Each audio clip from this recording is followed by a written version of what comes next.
I mean, the way I've been thinking about it more recently is like if I'm not performing live with them, I tend to treat like the electronics as setting and then the live performer as character.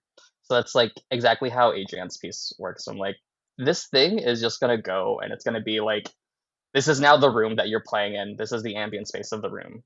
But you're in control of where we go in this, and you're the one telling the story in this space. Like, sure, the environment will change and you're responding to that environment, but ultimately it's like the active person in front of the audience is kind of the core idea. Yeah, I like that. And I think it plays into like the virtual worlds kind of idea that we'll touch on in a second, but or maybe now.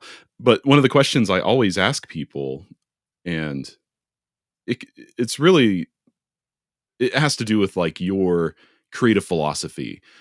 But what would you describe as the primary pillars of your creative practice?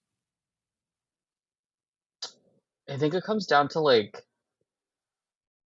architecture and emotion. It, it's it's like, what am I feeling right now, and who am I presenting this to, and like what am I trying to say to that audience, and then really dissecting that emotion and feeling and whatever that idea is, distilling it down to like its absolute simplest shape. Like, is it just like a line that goes up? Is it like a layer of like interrelated curves and stuff or something? Like, getting it to its most abstract point where it's still generally recognizable as that feeling or that emotion.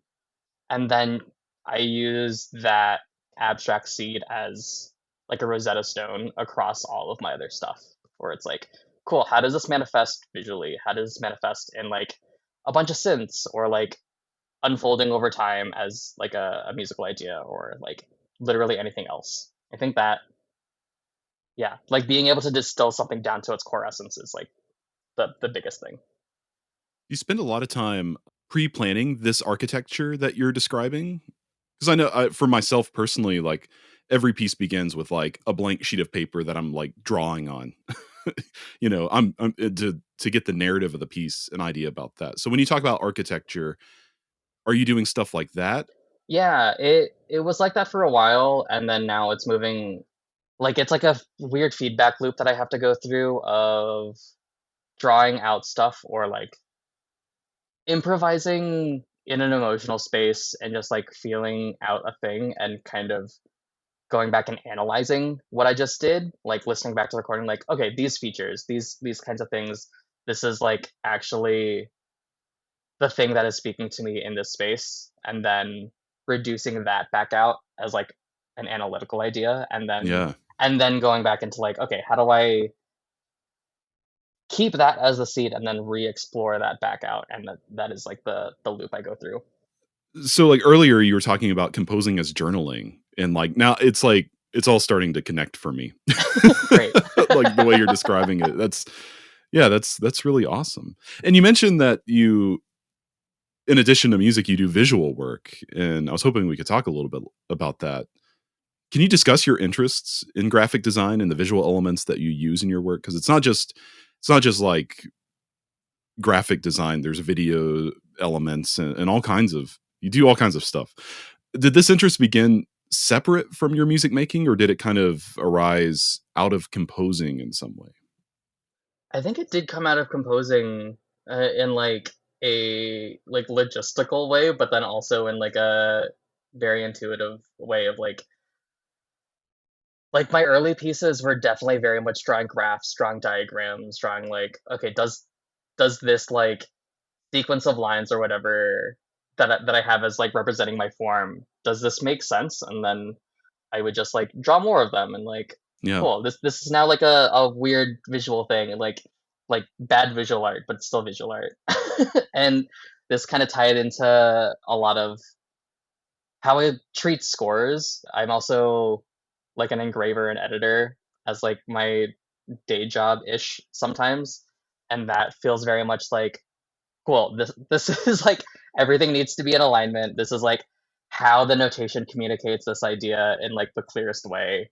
And there's a lot of times where I'll like look at a score like this could be notated better. I'm sure we all have. It's like, yeah, there's Yeah. a better way to write this exact thing that doesn't need like a nested tuplet into a nested tuplet. Right. But even earlier than that, I think in undergrad, our composer studio kind of treated itself and operated like a club, even though we were like, oh yeah, it's literally just a club of all of the composition majors, When you say club, do you mean like almost like a clique or like a literal like student organization? like a literal student organization. Okay, yeah, Yeah, okay. yeah, yeah. That's what I So figured. then I got tasked with like making all of the posters for everyone's recitals and concerts and stuff like that. So that was like very early intro into like practical graphic design, and then that spun out into, where I am now, like designing shirts and making, like pretty straightforward graphic design content, and then exploring into like 3D art and like animation and all of that stuff.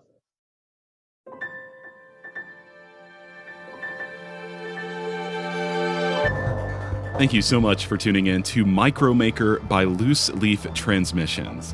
We hope you enjoyed this brief glimpse into the inner workings of the creative life.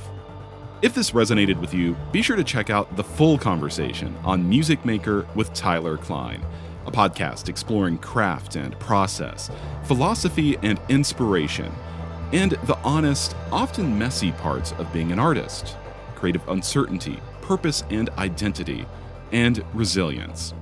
You can find Music Maker wherever you get your podcasts or by visiting musicmakerpodcast.com.